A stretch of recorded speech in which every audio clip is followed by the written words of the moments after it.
but they don't do what Socrates said to do, which was to live a life that's examined, because he said a life unexamined is one that is not worth living. When people have a very powerful brand, they can connect to any product and it will sell. Okay. Ladies and gentlemen, welcome back to another very special, as always, episode of Next Level University. We have a very special guest today. He is a speaker, a mentor to entrepreneurs, and a human potential expert. He specializes in deep coaching, personal branding, and transformational leadership. Alan and I were lucky enough to be on a summit, and on this summit, we had a hot seat, and we saw this man in here, and we could tell that he was very knowledgeable, but also very heart-driven. And as you guys know, that's something that we're very big on. We are sitting down with Nick Cavuoto. What is happening, my man? What's going on, guys? Good to be here. Thank you so much again for the opportunity. It's awesome. Absolutely. Really appreciate it. We were very pulled to chat with you, and I did my research today, and I was not at all disappointed. So I'm sure the listener is going to love you. You've been very successful in entrepreneurship, but can you tell people about who you are so they can connect with you before we dive in? Sure, man. You know, honestly, I'm just like a kid from New York who had a big dream. My father was a drug dealer. My mother grew up on welfare. It's a true entrepreneurial story, you know, of kind of rising up. And my parents carved out that first lane when it came to entrepreneurship. My father was kind of a street pharmacist. He was like an OG entrepreneur. And my mother actually went into the medical field. So she ended up becoming an RN and served our community in a really amazing way as a registered nurse. But yeah, man, you know, like, honestly, I'm a dad. I have 3 kids. My wife, her name is Ashley. We have 3 kids, 5 and under. So it's a pretty wild household for us. But I love my family. I love to invest in my family and other people. You know, that's one of the reasons why family is really critical and important to me, is because at the end of the day, when it comes to human potential, I love seeing that in others, but I also love seeing that as far as a direct line from my family and what we're able to create in the world. So, yeah, man. So honestly, at the end of the day, again, just a kid from New York who has a big dream to make sure that people reach that full potential. But as well, I was a pastor for 7 years. So I've done a lot of different things when it comes to business, understanding people, understanding how people operate. And most people kind of ascend to that point of feeling like, I'm going to go into nonprofit or philanthropy or whatever it may be, where that person feels like they're going to invest their time, effort, and energy to get nothing in return. And I started there. So it's a cool story on how everything's seemingly working backwards. I'm reverse engineering the legacy that I want. And I feel really privileged to be able to do that, and feel really blessed to have a great family and everybody's healthy and doing well and all that kind of stuff. Beautiful. So, yeah, man. Wait, so from your past or your experiences, where does the human potential part come in? Like, why is somebody pulled to do that? Was that an experience you had or something that you witnessed? Like, where did that come from for you? Yeah, I mean, honestly, one of my clients, he's mentored over 1.3 million people. And he really started with Mind Dynamics in the 70s. And Mind Dynamics is a company that was focused on human potential. And it was really the mindset, what we hear about today when it comes to mindset. He was one of the OGs who actually really pulled that into Western culture. And it became more, let's call it mainstream, if you will, of conversation. So I've seen it play out, but I've also seen a lot of people. I watched my father, you know, somebody who was incredibly reckless. You know, he started dealing drugs at 13 years old and did it till he was in his 30s. Never got caught, never seen the backseat of a police car. Like, he made a decision to transform and change his life. He made a decision to do a 180 and to go the other way. And that's what I think is so incredibly important when it comes to human potential, is like, everyone has the ability. It's just a decision on if you're going to stay where you're at today or if you're going to go in the opposite direction and do something completely different. So that's been showcased, of course, in the pivots in my career. It's been showcased during the times that we're in right now, with a lot of pivots and a lot of entrepreneurs are pivoting. But certainly, you know, at the end of the day, I think it comes down to heart, the transformational process of someone's own spirit, witnessing and seeing so many people really shift the way they operate their life through an experience, to me, was of the highest regard. And I think was just like the most exciting thing I've ever seen in my life. Powerful. This is going to be Right? be fire. Wow. All right. So first and foremost, I want to talk about misunderstanding, misbeliefs.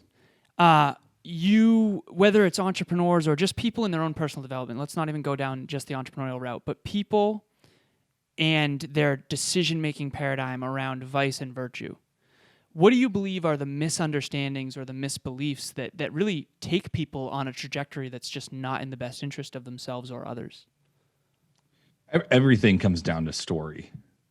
And it's the story that we tell ourselves. So you ever heard somebody say like, it would just be my luck that this would happen to me today, right? Well, it could also just be your luck that you didn't get hit by a car. Right. Like, so there's two ways to view every experience that you have in life. And it's going to either be from a pessimistic point of view, or it's going to be from an optimistic point of view.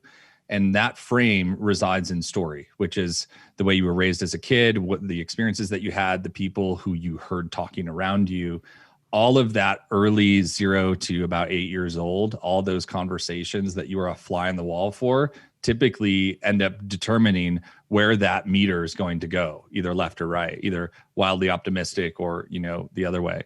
And so we're all wired quite differently, but we all have a very common decision. And that's how we choose to have our perspective line up to a certain scenario or circumstance.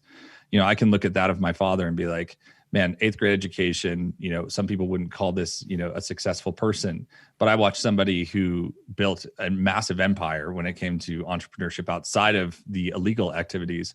And him and my grandfather built multiple successful businesses. And then they had a great exit at the end of those businesses. And my father made a decision that he was going to show up to our baseball games as kids, and he wasn't going to work 18 hours a day anymore and only see us in our cribs at night. I would call that successful. Now, the world may not label his past as success, but I would certainly look at it as a pathway to what success. What is success anyways? Because really it comes down to fulfillment. And when we look at the success conversation, it's two things. Like, here's the equation. It's so straightforward. It's aim and achievement. But most people don't realize that they actually don't want success. They want safety. Safety is the ability to see around the corner, right? And these are all the attributes that produce happiness for people, is the ability to go like, what do you really want? And most people are like, I want success. I'm like, okay, let me take your house and your family and all your support system away. What do you want now? It's like, no, I want safety. Okay. So if we define what safety is first, success is second, then the third thing is getting lucky, right? You ever seen somebody who like, maybe you've been in the Starbucks line and someone's paying it forward and they pay for you. You feel like the universe picked you that day. You feel like there's something special, something unique. Oh my gosh, I got picked. Or if you win the lotto, let me tell you, the people who win the lotto, the day they win the lotto, maybe not like 2 months when they spend all the money, but the day they win, they're ecstatic. They hit the jackpot. That's a true feeling of success and happiness. So I think the definition, as we look at it and as we really start peering through a lens of like, the tensions and the contrasts of life and how it functions, we have to keep things in the proper perspective. And if you're always moving forward, even if it's micro steps, even if you say, I want to grow my business 5% or 10 or 15% this year, you might only have 3 clients. And so you might be looking at, what does another 1 client look like? Well, that might be another 30% growth in your business. You've got to be very careful of how you view things and not take someone else's Instagram highlight reel and compare it to the behind the scenes of your life, because that's just not the way that things function. And you've got to just stay centered and really centered in the core nucleus of who you are and what it is that you want out of life. Nucleus. Where did that come from for you, understanding your definition of success? Did you find quote unquote success early on and realize, oh shit, this isn't what I thought it was? Alan and I were both 6-figure earners in our mid-20s. I was suicidal. Alan almost died in a car accident. We realized very quickly it isn't what we think it is. Did you have like a catalyst for that, or is that just a learning? Yeah, dude. I mean, when I was 5 years old, I almost drowned in a pool as a kid. And I built a tenacity of perseverance that most people will never experience in their life. And I do attribute that keeping myself alive, number one. And number two, when I was 12 years old, my grandmother taught me how to swim again. And she was a war bride from the UK. And so, she understood self-preservation at a pretty high level because of World War II. And so she didn't really have a temperament for bullshit. She was kind of like, listen, this is the way it's going to be. You're going to get in that pool and you're going to swim. And I don't really care what you say. And I'm going to stand here all day until you do it. Sometimes we need that bully in our life who really loves us enough to go like, I'm going to stand here while you face your greatest fear. And it feels rather obtrusive, but really it's the most loving, supportive thing that person could do for you in that moment. And so I attribute my success to perseverance, 100%. I am unafraid to get down into the dirt, to have these experiences where I'm like pushing harder than most people can even they can't even conceptualize going that hard.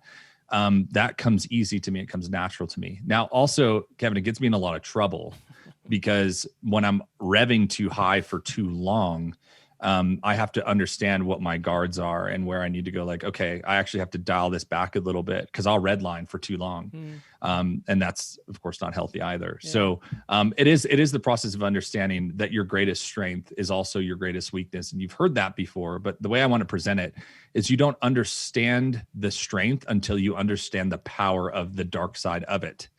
So for me, I had to go into red line mode, like significant 100 hours a week. I lost a $2 million business. I mean, I went all the way there, 85 clients, 70K plus a month in profit. I mean, to zero, to like literally getting my card declined at a diner. Okay. So I understand the tension of it, the power of it, but also the dark side of it as well. My goodness. So for people who have never gone from, because the interesting thing, and I've been coaching for a long time. I know you're a coach, Kevin is as well. And the quote that I live by, you'll probably resonate with, and it's basically, you cannot hold a torch to brighten another's path without also brightening your own. And even just the literal, if I'm holding a torch and Kevin and I are alone in the dark and I show him his way, I'm showing my way as well. And so I live by that quote. But for those of you who are coaches or have experienced this, what I've found with my clients, and I want you guys to take on this as well, is that a lot of them aren't willing to fail so bad to develop that resilience. And honestly, the results that they want, I kind of inherently know they can't get without going to the dark places I've had to go. How do you teach them that? How do you teach that in general? Kevin, you go ahead first, brother. I think you let them fail a little bit along the way. I think we got the failure all at once, and it made me want to kill myself. And I think instead, I could do a better job of saying, like, let's just fail forward a little as we go. We have a team member, Nick, who literally messaged me and said, I'm afraid to meet people and talk and like start conversations. I went to the mall with her and we approached people and we went to stores and we were asking people what's on the menu. And now she literally runs our masterminds. Like, she's in front of the camera. Yeah. So I think if I said like, hey, you're going to run this mastermind, and she had never done it and she failed, that might be at the level that she couldn't handle, where failing and being nervous talking to somebody for the first time, I think it's a lower barrier, I would say. Fire. Yeah, man. I love that, by the way. Congrats to her, man. Wow. That is incredible. I understand that social anxiety part. I have a family member who struggles with it severely. And so I understand that battle at a really core root level. And just celebrate the crap out of her, man. That is phenomenal. One thing that I'll mention is judgment versus learning. When we judge ourselves, we have an inability to learn. And I find more people that I coach who are in such high levels of self-judgment based on where they think they should be, based on where someone else thinks they should be, based on what someone else is doing, Right. that they cannot audit their own life. Failure to me is a benefit. And you will never be an entrepreneur if you don't fail massively at least once. Right. It's the ticket, it's the entry, it's the gateway. It's the point of like, oh, now I get why most people fail. Is because they don't even make it through that first, like nosedive or like face plant is an understatement as far as to what it feels like when you fail as an entrepreneur the first time. Because everything you've ever wanted, anything you've ever chased, anything that you ever thought was possible, you put it all into that first big idea. And when that thing comes crashing down, there is nothing more painful than watching that thing die. It literally feels like a graveyard of going and visiting a loved one that no longer exists. I mean, it's very intense, and people need to understand that's the pathway. But again, in order to get the results that you want, to be an Elon, to be a Zuck, to like be somebody like that, to be a Gary Vee, whatever it is, like you have to be willing to do what they did, which was failure times 100, times 1,000, times 100,000 if it needs to be that way. Look at the story of Michael Jordan, look at Gretzky, look at Tiger Woods. I mean, go look at any great, and you're going to notice that failure was a part of the game. And the problem is that we are in so much self-judgment that we think that everyone else cares about our L, and no one gives a crap. No one cares. And you're caring too much. It's just part of the process. And where it really starts being massively painful is when you live above a caliber of life that you should. And then all of a sudden now you lose everything and you can't afford your lifestyle. And if you have a lot of responsibilities and kids and family, that's where it gets really messy.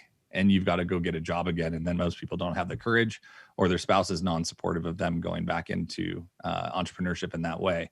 That's why I say that happiness is rooted in safety and not success, because we don't realize how good we have it here. And if we really did understand that, we would value safety at a different level and success also at a greater level. But it's an equation, it's a formula. And so aim at achievement.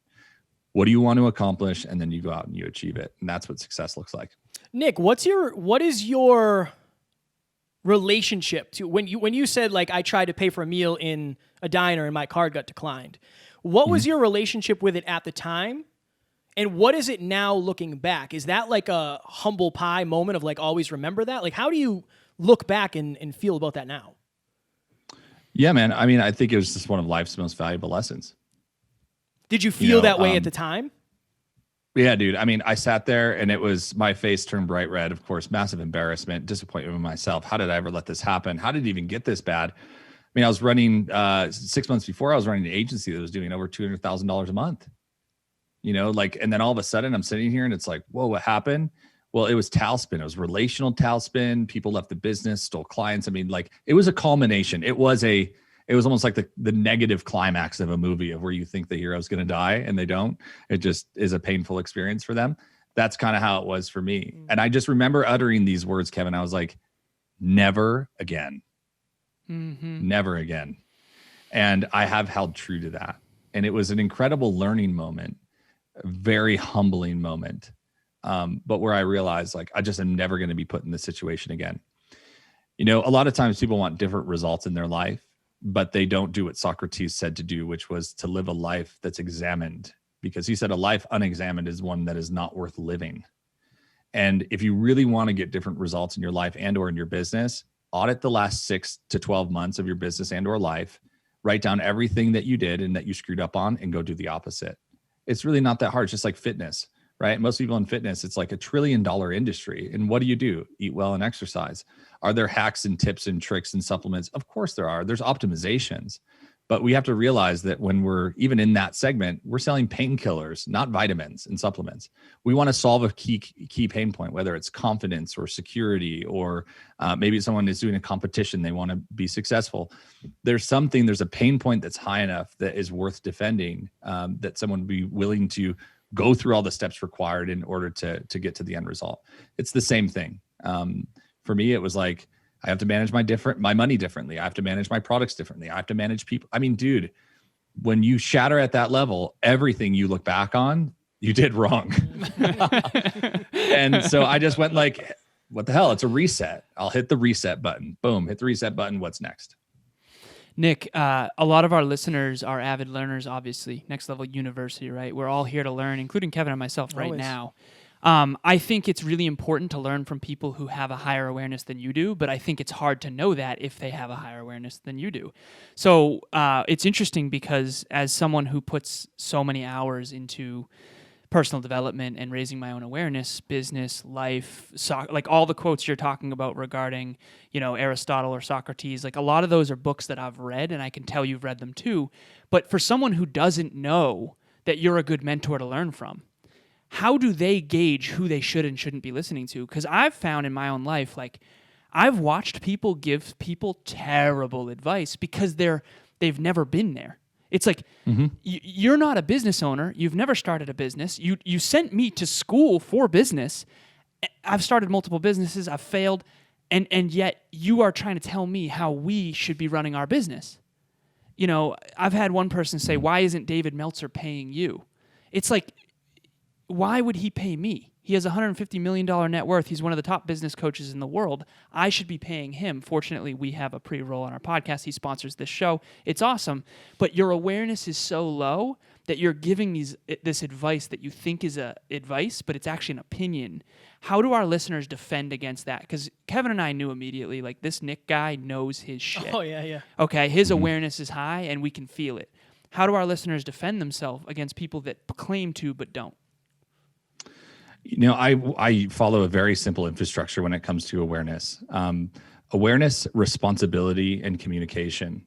And ARC is the methodology. And this is Robert White, who leads a company called Extraordinary People. Tony Robbins, CEO, for example, went through his program. He's mentored over 1 million people in like over, 7 countries or something insane. And he's been doing this for a long time. And so at the end of the day, that's my spit test. The awareness is there something that you're suggesting that either seems so practical, how did I miss it? Or that's attached to a story that shows the level of responsibility that you took to solve the problem. Responsibility is the ultimate like common denominator that allows me to know that if someone's for real or not. Is real, raw, and responsible. I've owned my actions. So the reason why I've learned from them and I can speak from a position of authority is because I've owned the result, both good and bad, or perceived as good and bad.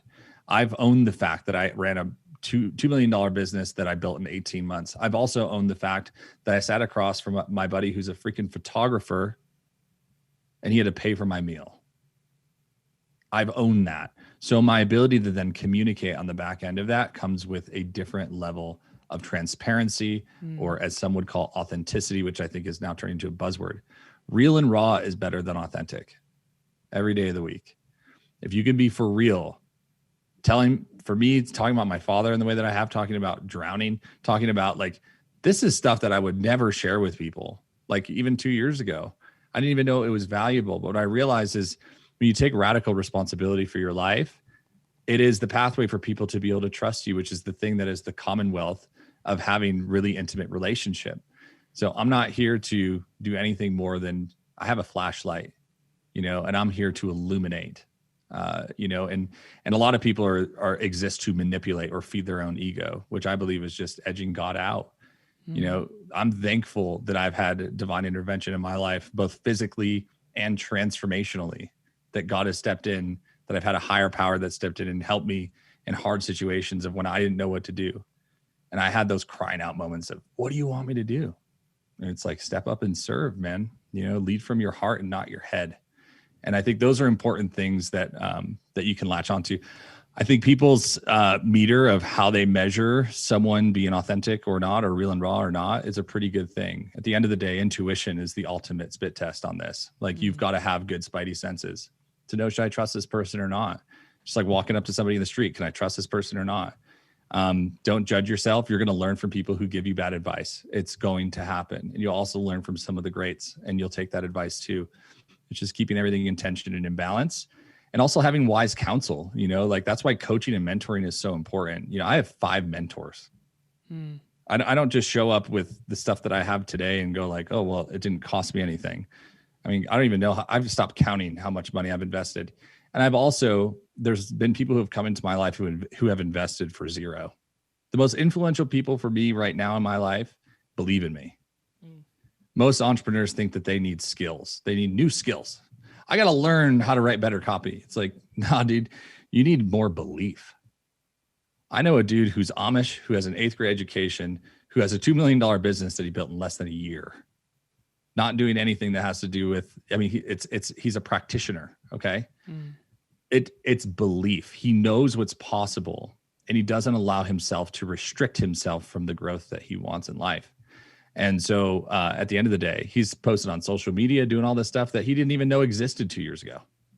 So it's belief. The whole game is belief. And when you have people who believe in you, man, you find those people in your life, hold on to them, because there's a lot of people who come into your life and they just blow around like leaves in the wind, and they're going to just go to the next thing, or people that are going to come into your life and they're going to hold on for a season. But when you find people who are like really committed to your success, who really want to see you win, who really believe in you as an individual, probably because they see something else in you that they see in themselves, that's where you find yourself in a really unique position. My goodness, man. So I was on your website, and one of the things you were talking about was like kind of what you were just talking about there. A lot of people, and if you're listening and you don't know what this means, like I'll explain it, or I'm sure Nick can explain it, but you're talking about like, it's not about having the best business funnel. It's not about having the best click funnel where people get sent to your upsell and all that happy jazz. You're talking about authentic, heart-driven connection. How do you balance that as a business when you're playing against a lot of people who, quite frankly, Nick, aren't? Like they're playing a different game than you. How do you balance staying authentically, kindly, generously you and not fall into that trap? Business is a long game. I'm okay to take an L for 2 years when some new widget comes out. But the way that I do business and the way that I show up in the world, man, that stuff's timeless.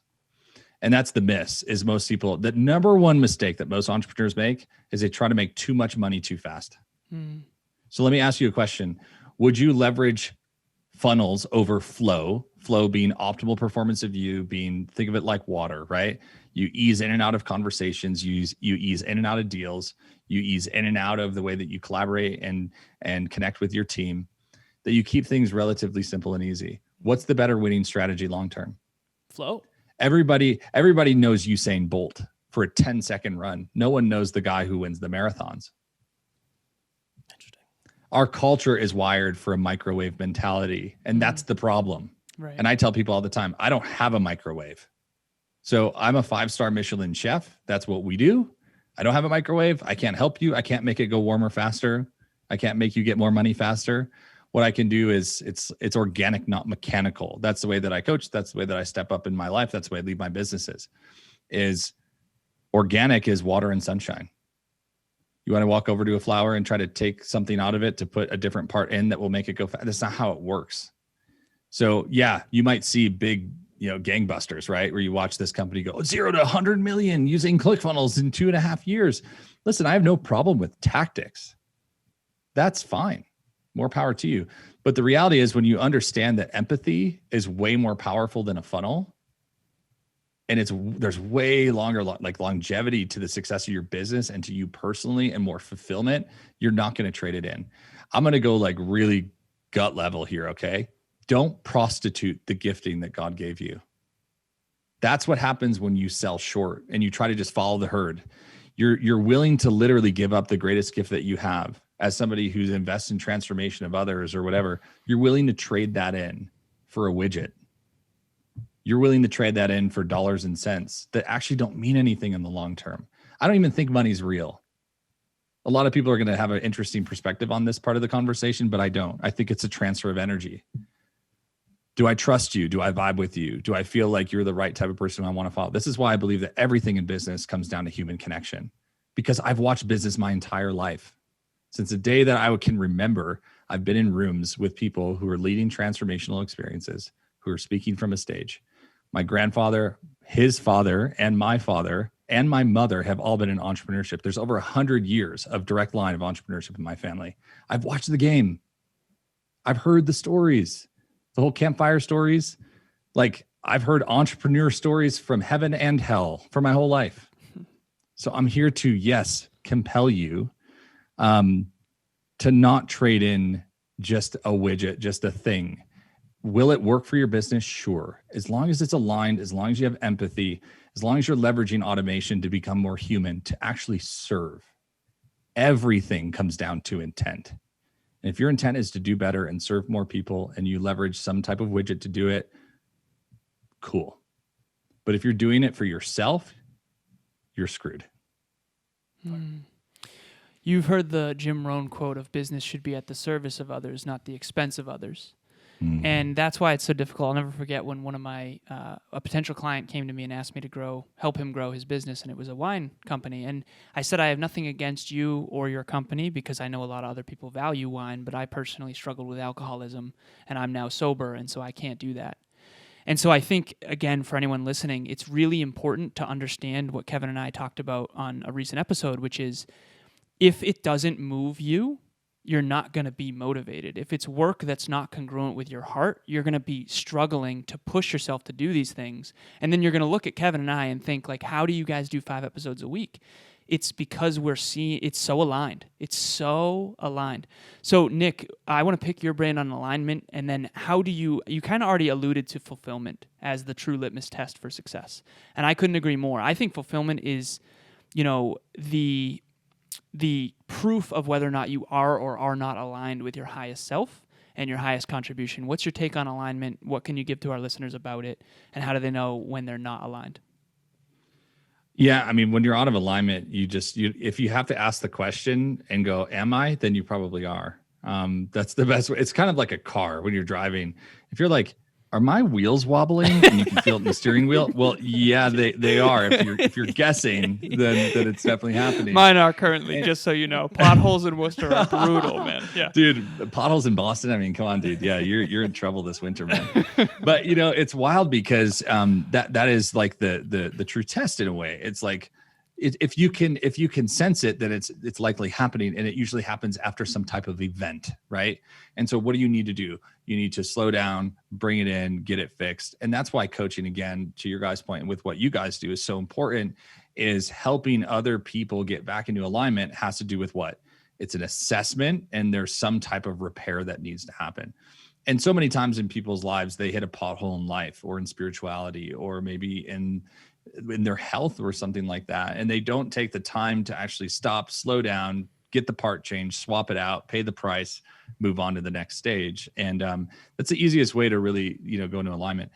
I've often told people who I've coached with, and I've said like, for you and why you're coaching with me, why do you do this? Like what's the benefit for you? Because I'd love to hear the answer, like at the beginning of why do you want to do this? And then at the end of like, how is this most valuable to you? And it comes down to being very good at real-time coaching, which I know you guys are extremely good at as well, which is the ability to assess in the moment what's going on in someone's life and point them in the right direction. You could go work with a company like eMyth or something like that, or the EOS, which is the Entrepreneurial Operating System.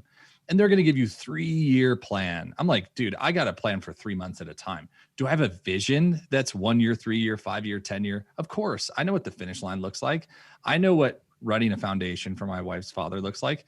All those things, I have all the vision in the world.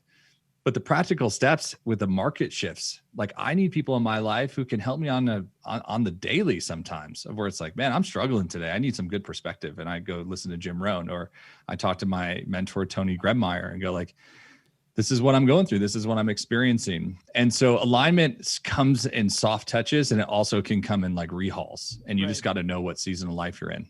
Fire. All right, I got like a tactical, I won't use tactical, a good assessment question. Okay, so as an example, say we have a lot of listeners, and we mentioned this in the preamble. One of our listeners has a personal training business. She probably has like 4 or 5 clients. She's getting most of them from Instagram. That's how her business is. For an early entrepreneur, what should they be assessing their I don't want to say success, but business? Like, where do most people screw up early on?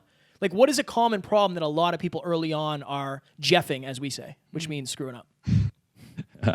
Well, coaches, I mean, first, the understanding is you got to know that most coaches make less than $20,000 a year. It's an overwhelming percent, over 80% of business coaches make less than $20,000 a year. That will also apply to people in the wellness and fitness industry. And so understanding that if you're over that mark, you're doing a phenomenal job already. Okay. I think the number one issue typically in a pivot in this way is they don't have a job currently of where they're making money, but doing the least amount possible to still overachieve. That means you're really good at what you do. And that's another ticket that gets you into entrepreneurship, because you're like, I can do better than all these other people at half the time and still get better results. Cha-ching. That's how you know that you're good and you should go be an entrepreneur, more than likely.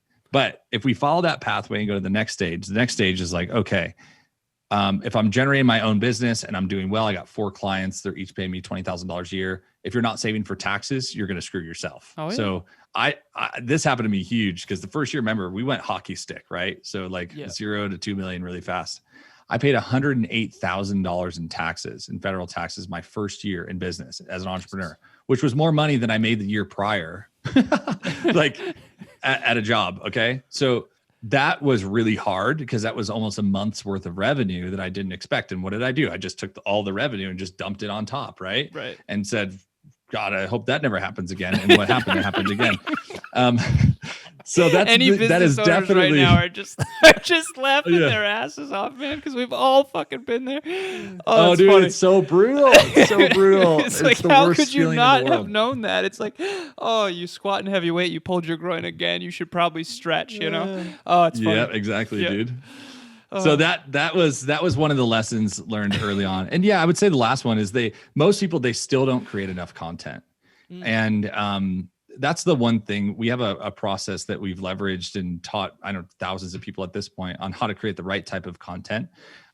which is really like, again, and amplifying the human behavior side of content. A lot of people just go for the jugular. Hey, what's going on? Just pop it on here, just like go buy my shit. And everyone's like, I don't care. Right. When you understand that empathy is a superpower, it's a weapon in a positive way to go against the opposite. So if you want to help people gain confidence, if you have empathy with where they're at right now and their discomfort, then go to battle with them towards their discomfort, right? That's true empathy of understanding. So ask yourself the question, who am I? What am I experiencing right now? Like what's going on inside of my body? What's going on inside of my heart? When you can get to that level with somebody, you can go to bat with them. And then the whole like, well, I don't know how to sell more deals. Well, it's because you're trying to sell deals.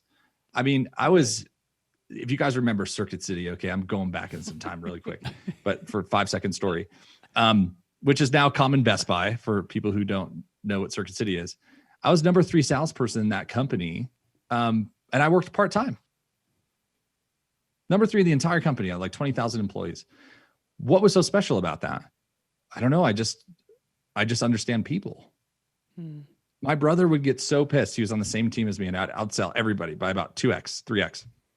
And he'd be like, he's talking to my dad. I don't know how he does it. He like doesn't even know what he's talking about.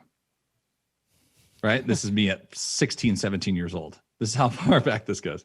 And my brother's like, I know everything about contrast ratios and all the differences and how many HDMI ports, whatever. And I talk to them. I'm like, do you like watching sports or movies? They're like, movies. I'm like, sweet. What's your favorite movie?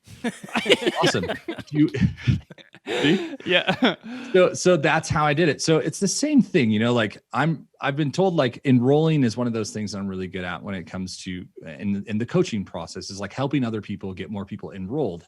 How do I do that? Because I just encourage people to have human conversation. There's no magic bullet. It's just like in fitness, eat well, exercise. Here's your plan to do that. Here's accountability to do that. Skills training, accountability, and mentorship. A lot of times I'll say, screw the skill because most people don't need it. Belief, accountability, and mentorship. Those are the things that actually move the needle. So that's what we need more of. And so that's the big idea, dude. Nick, this is going to be an interesting question, at least I think. So we're on a Power of Mindset mastermind, and there are a lot of really heavy hitters in that room. I was really impressed. Shout out to Justin Mosley for putting together a great group of minds for a free training. I think that changed a lot of lives. And Kevin and I usually, again, when you get invited on something like that, you usually see people nosedive.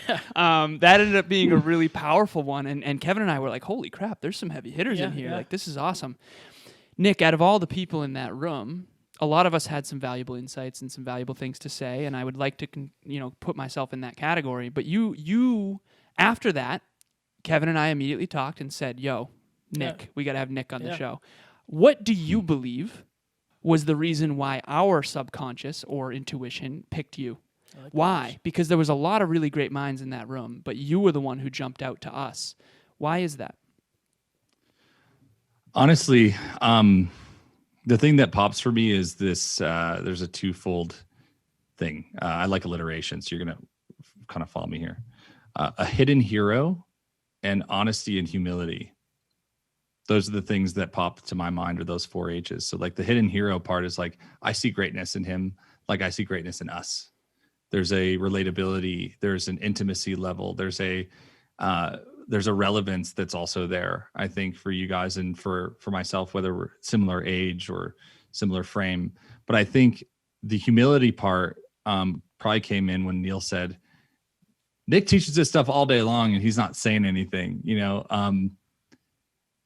The way that I operate as an individual is not like I only need to speak when I'm called on, but I also loved it. Like, a true star knows its strength and also its visibility when it's around other stars. And a true star likes to be more of a reflector than an acceptor, right? Because if you think about how that functions, if a star just is actually embracing all the light, it's actually darkness that pulls that. It's not true light. True light's reflective. So for me, I sit in a position of knowing that there's star power there, but I also understand that like when I'm around other stars, to share that and to be a part of that is really important. So I don't know, man, like honestly, on a really human level, it's just, you guys probably felt like this guy's legit. He's also doesn't have some massive ego, and he really honestly just wants to help people and be of contribution. And dang, he's got some pretty cool stuff to say. So that would be my assessment. That's a wild question, man. I'm glad you asked. It really made me think. It's just interesting that you didn't pre-calculate that. I think it's important to to try to understand and have a deeper understanding, but also try to be it's almost like you're not being authentic if you're thinking about how authentic you're being, you know? So totally. Yes. So yes. it's interesting because we recognize that immediately. And you know, when you mentioned Circuit City, which hasn't existed for a decade, and how you were the top salesperson and all you did was connect, I think you connected with our heart, like, without even knowing you were doing that. And I think that's a gift that hopefully we can teach our listeners, that I'm still trying to learn from genuinely as well. It was humility, man. What you said about the star thing was like, I think he might, I don't want to say the best, he might be the best, but I know he's on some stuff that nobody's talking about and he doesn't have to say it. I think it's, Alan would be so proud of me for saying this, power versus force. Mm-hmm. I think you have the power, so you don't have to force it. Genuinely. Do you know what book he's referencing? You must. Power versus Force, Yeah. the book. Yeah. Yeah. Okay. Yeah, of course. I know that you've read that book because I can tell you embody so much of it. It's just so cool. And I am proud of you, brother. Hell yeah. Well, it took 4 years. Right. So I want to stay deep, but I have a question that I think is super important for the listeners. So instead of scratching my own itch, I'm going to do that. A lot of people, we were sitting down in Toronto with Evan Carmichael, and I said, Evan, everybody knows marketing is just making the Big Mac look way better than it is. And he's like, Kevin, that's not what marketing is. I was like, honestly, Evan, you don't know what you're talking about because it is. I've learned more that I was wrong at that time. Can you help people shift their beliefs around marketing and why marketing isn't negative like a lot of people think it is? All right. So Gary Vee, right, had the big idea that marketers ruin everything, which is, I think, in certain ways, very true. One of my business mentors, Mike Kim. If you guys don't know MikeKim.com, you should check him out. He's phenomenal. He's a copywriter by trade, but just a super, he's a leader in the marketing space. And one of the most well-respected people that I know, and I've traveled with a bunch, just phenomenal human being. But he said, marketing is not about closing a sale. It's about opening a relationship. And that's the big miss, is almost like people are starting to treat marketing like pickup artists treat relationships, that they're a means to an end. And that's just not factually true. Right. The way that I view marketing is truly this, it's a match between a product and a brand. Everything is getting so product centralized, product service centralized, that it's just like, come on, what can you do for me? It's almost like sleazy, like sales are sleazy. But what people do understand but don't yet is the pendulum swings like this, right? So it's going to the left, to the right, to the left, to the right. So right now it's like product heavy to the left. So the last 20, 30 years have been super product heavy. Well, if you go back 50 years, it was super brand heavy. Every single grocery store was named after someone's family. Right. I'm from the Northeast. So Wegmans, right? Which is like one of the best grocery stores of all time. Bob Wegman is the guy who created it.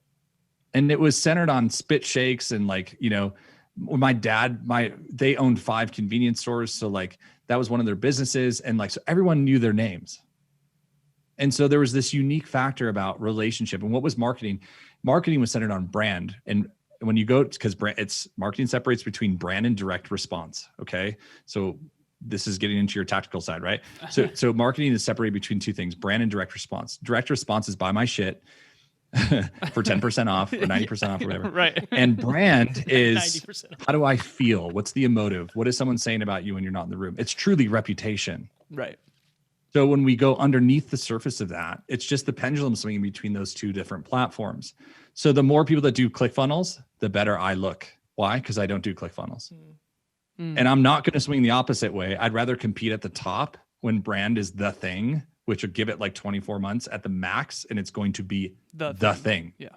Influencer marketing is really the linchpin that's pulling that, because people are realizing, because Sassy Sally said, buy this thing, then she got 1,000 sales and she didn't even do anything. It was just in the background of one of her videos. That's the crazy thing about brand. I want to be like you. I want to be attracted to who you are. It has nothing to do with a good website or a funnel or checkout process. It's really, really simplistic. They'll find a way to buy it. That's the power of brand. One last thing I'll mention about this is Kylie Jenner. This is the best case study of all time. When people have a very powerful brand, they can connect to any product and it will sell. Okay. So let me give you Kylie as an example. Kylie, if you guys remember, when her mom got her to buy Cody, which was the name of the brand, who had the product of the lip kits. this might be news to some people, but Kylie Jenner is not a scientist. Okay. So she doesn't actually know how to create and manufacture the product. She has a brand. When you connect an amazing brand with an undeniably powerful product, that's where the whole explosion happens. So 0 to 900 million instantly, like nearly overnight, happened with 51% equity of her inside of a product that was really good that no one knew about. That's the difference. That's the power of brand. So at the end of the day, when it comes down to like how these whole things function, is marketing, whatever, is it dirty? Is it not? No, marketing is essentially the ability to open a relationship. It has nothing to do with sales. It has nothing to do with all this bull crap. What it has to do with is the ability to connect an amazing brand with an amazing product. And I'll tell you this, if you're the type of person who loves brand and you're the type of person who's a star and people are attracted to you and you have this like really high vibration that people love, then find a product. CrossFit is a product, not a brand. So what did a lot of trainers do? They went out and said, I'll adopt the product of CrossFit, which also had a good brand, and attach it to me personally. And it's a trifecta. So you have a really good product that turned into a brand because it was so good that now they can put their namesake on and pay $3,000 a year for. That's how you create a catalytic shift. That's how franchises happen. That's how big ideas get licensed. That's how you can create an empire. So yeah, we need to go back to the core thesis that everything in life, everything has to do with relationships. And this is why I coined the term, relationships are rocket ships. It will literally transform everything in your life if you're around the right people, having the right conversations at the right time. Oh, that's so fire. So Nick, to try to bring this back to our listeners a little bit, because you did go deep on marketing and business, which I love, but I also want people to realize that we talk on the show a lot about identity. Okay, identity is what you say, think, do, and believe about yourself. And I often say that the world will see you the way you see yourself. If you believe you're a podcaster, you will then take action to be a podcaster. You'll think about podcasting. You'll attract other podcasters. And then the world will see you, aka your reputation, aka your brand, will be, I am a podcaster now. Although people at first will be like, who the hell do you think you are? Right? But that's why consistency is king. And I've often said, or queen if you're a female, and I've often said that with consistency, all things are possible. Without consistency, almost nothing is. And I just want the listeners to understand that the brand of a company like Apple is a 40-year thing. And we now know when I buy an Apple product, even though I'm going to pay a premium, we know it's going to be good. We're certain it's going to be good. You have a reputation in your life with all your friends and family. They know that you're reliable or not in given arenas. If you're an early entrepreneur, play the long game, play the infinite game, make sure your reputation and the world sees you and the marketplace sees you as someone who's reliable at that thing. And that's going to take time, consistency, effort. And that's really just something that I think Nick alluded to wonderfully. I've never seen it put that well. I'm very impressed, Nick. This is fire. Yeah, I'm blown away. We could jam with you, honestly, man, forever. This has gone by so fast. I want to make sure you get a chance to effectively communicate all the things that you have going on in your life and where people can learn more about you, because it's a weird, you have a vibe, man. I don't know how to explain it. It's like weird. It's like this, you can feel it. For those who aren't in the room, you can feel it for sure. Yeah. High vibration, as you would say. Now, so sell us ClickFunnels.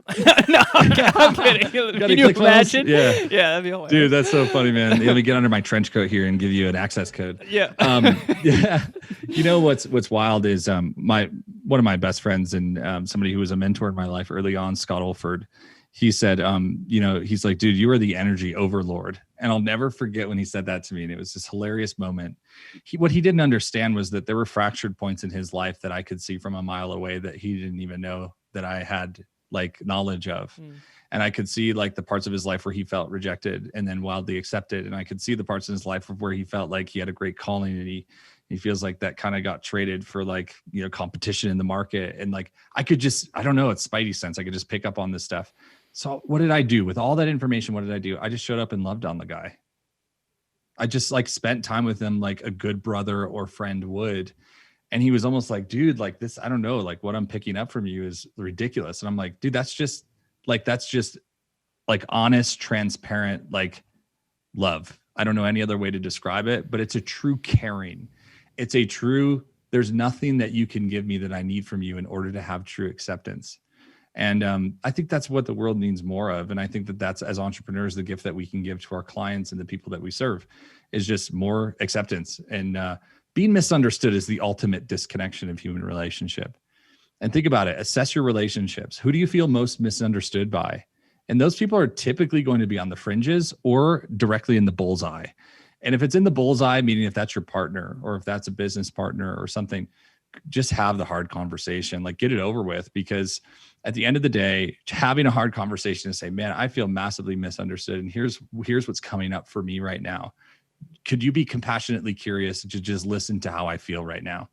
It opens up a segue for actual, like the highest level of intimacy is where there's a fracture. There can also be a repair. It's like stained glass. It's like, it comes out so much more beautiful than if it was just an empty frame or window. And that's the same way that I experience life. So like, one of the things that we love to do in business, I own a company. It's called Tenure Brands, TENURE, like long-term, right? So it plays into everything that I do. But in Tenure Brands, we really help people with the amplification of their message and helping them in the process of creating content. So if there's anybody who's listening to this who feels like you're muted, my greatest passion in the world is to unmute people who have an amazing message. If you're going to be like super ego driven and you just want to like make $1 million, we're not the right company for you. We're not the right collective of creatives for you. But if you have a big heart, maybe you have a podcast, maybe you just the type of person who really wants to like speak a lot of truth out into the world, and you feel like you have a message, here's what I can tell you emphatically with 100% accuracy. When your message moves people, you'll never have to sell again. And that's what we want to help you create, is really a ton of momentum behind what you do. And that's the heart. So tenurebrands.com is pretty straightforward. You can go check it out. And we have the personal content machine of where we'll create 30 days of content for you in less than an hour a month. So if that sounds intriguing, check it out. We'd love to help you. Fire. Wow. If you could leave the listeners with one thing to help them get to the next level, Nick, what would it be? The number one thing would be invest in your belief in yourself. Invest in belief in a greater power or source. I have nothing wrong with anybody who comes from any background religiously or from a worldview. But if you don't believe there's something greater, it's hard to attach a higher belief into what's possible. I don't care if science is your religion. But I think that increasing belief is the ultimate hack to the human experience. And I wish more people knew that. So there's a book. It's called The Biology of Belief. I would highly recommend that. And anytime you're questioning yourself, I just would encourage you to look deeper and find the places in your life of where you've overcome really tough things or someone in your family has. And the last thing, I think this is really important. Most people are pushing life's dumpster down the street with them as they go through life. And it's just all the stuff in life you've never dealt with, all the stuff that you just have thrown to the side that you feel like, I'll come back around to that conversation later in life. Do it now. Like spend the day, spend the hour, spend the minute, make the phone call, have the conversation and just get it over with, because there's so much that's weighing people down because they're unwilling to just go to these places that seem scary. But here's what I'll tell you from a vast level of experience in personal development and like inspecting one's own soul. It's like the boogeyman. When you open the door, there's nothing there. And so these things in our life that hold a lot of weight and hold a lot of fear, a lot of times we just go to that place, we pop open the door, and it's not anything that we thought it was. In fact, we learn a lot about ourselves in the process. So that would be it, man. My goodness. Oh, that's fire. The very last thing I'll say is that the unexamined life is not worth living. We believe that at Next Level U. We used to be the Hyperconscious Podcast, and that was all about self-reflection, self-awareness, and awareness in general. Nick, this has been tremendous. You have exceeded expectations. This was fire, for sure. man. And Awesome, thank you. Guys. We appreciate you so very much. Absolutely, absolutely. Ladies and gentlemen, this was the one and only Nick Cavuoto. Thank you, brother. Thank you. Much love, guys. Thank you.